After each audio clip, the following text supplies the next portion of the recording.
Let's do it. This week we have the Glenrothes. Oh, a little dusty there. We have the Glenrothes 12-year single malt Speyside whiskey. I've had it before. I enjoyed it. It's a nice dram. It's fun. It's not too complex, but it's also something that I could kind of drink regularly if you're into the Speyside and you want to stay away from the smokiness too much. Then this is your guy. A bit about it. So it got an 81.01 on the whiskey base scale. So that's pretty good, and that is out of 275 votes. So exactly. It's kind of your good all-around whiskey to go to. A little bit of history about it. I think it was John Stewart. Am I right about that? Let's see. James Stewart, the founder of this in 1879. So actually, it's kind of a funny story. So there was a financial crash that happened, I guess, in the 1870s, and they were basically deterred from starting this distillery until the local reverend actually pulled funds from everybody and got the support of the town for him to start the distillery. And therefore he did in 1879. So that's kind of an interesting story. A reverend, no doubt, to start a whiskey distillery. Of course, that's awesome. Well, let's kind of get to it. I got to be careful with my mic. It keeps hitting my shirt, so I hope that's not too bad for you guys.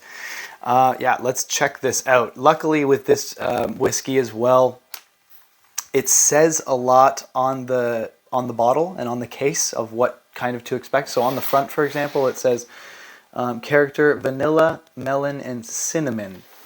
And oh, by the way, this is this is matured in European and American oak casks, and then actually I think most of the Glenrothes are also aged in sherry casks, this one included. So you have a 10, 12, 18 year, 25 year, and actually up to a 50-year Glenrothes bottling.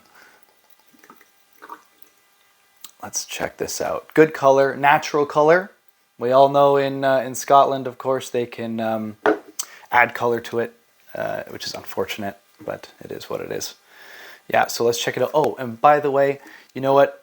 So interestingly enough, I've never noticed this, but the more we do these videos, the more I learn about it as well. This is why I'm doing it, so I can learn as much as possible and I can pass my knowledge down to you. Even vice versa, send me your tips that you know and that maybe I just haven't shown or talked about. But do not swirl your glass at first. So I watched and let's just try it for this time. I watched a video where, a gentleman in a nice suit said not to swirl your glass of scotch or whiskey because it's so strong that, by the way, this is a 40% one. Maybe he's talking about stronger ones. But because it's so strong, the alcohol actually takes over the smell. So instead of swirling it around this time, we're not going to swirl it. We're just going to have a look. We're going to check out the colors. See, you can still see the legs without swirling it. The legs look nice. Yeah, so the texture hopefully is there. We're just going to leave it there. And actually, I say we just get right into it and go in for a smell, shall we? Remember, that first smell is the most pungent smell. After that, it starts, your nose starts dying a little bit with those senses, right?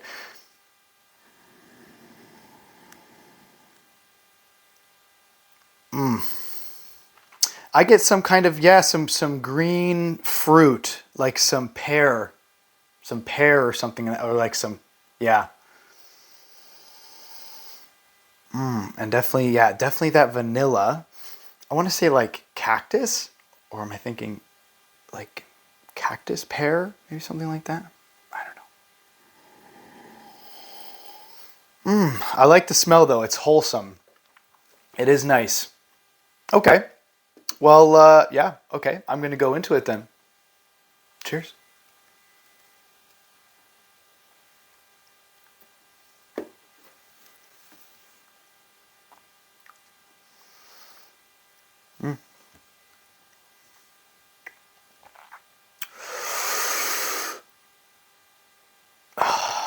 Very soft, very subtle. But the taste lingers like some sort of, excuse me, like some sort of nut. I get some nuttiness there. Yeah, what do you get? Check it out. I will read to you what Whiskey Base has told us and others have told us so far. So as for the nose, yeah, citrusy. Not sure I got that, but yeah, pear, sweetness, some dried fruits. Okay, a lot of people actually did get the citric. Maybe that's in the palate. And as for the palate, yeah, so we get banana. Actually, I remember the first time I tried this, I got banana. Interesting. I'll go for banana the second time and see if I can pick it up or not. Banana, lemon, melon with a hint of cinnamon, of course. Don't forget it says cinnamon right on the bottle. Matured in sherry casks. Da, da, da. Yeah, so we're looking at banana, lemon, and melon and cinnamon. Maybe it's just me that got the pear. I'm going to go in for one more. Very curious. Actually, I'm going to open it up just a little bit with some water. Just give her a taste. Little swirl. I just love the smell. It's really nice. And yeah, maybe, I don't know if maybe I kind of get the citrus now that I'm like looking for it. Like it's that yellow green fruit.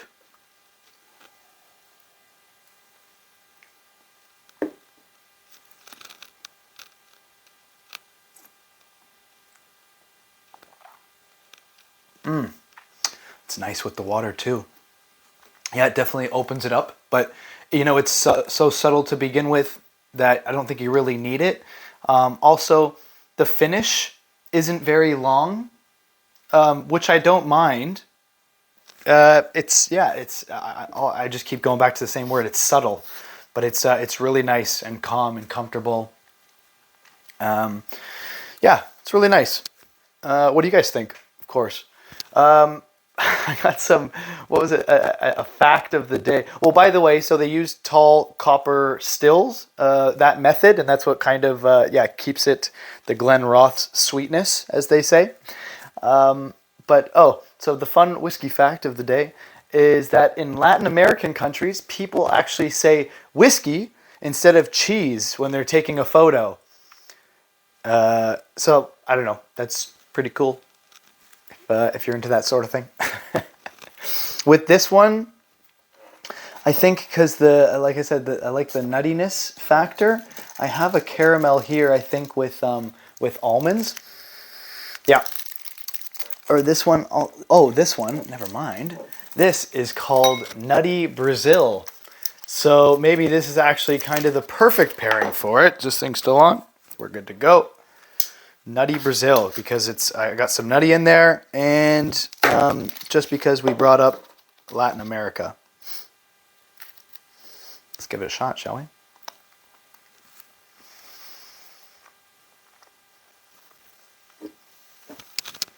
we? That's very nutty.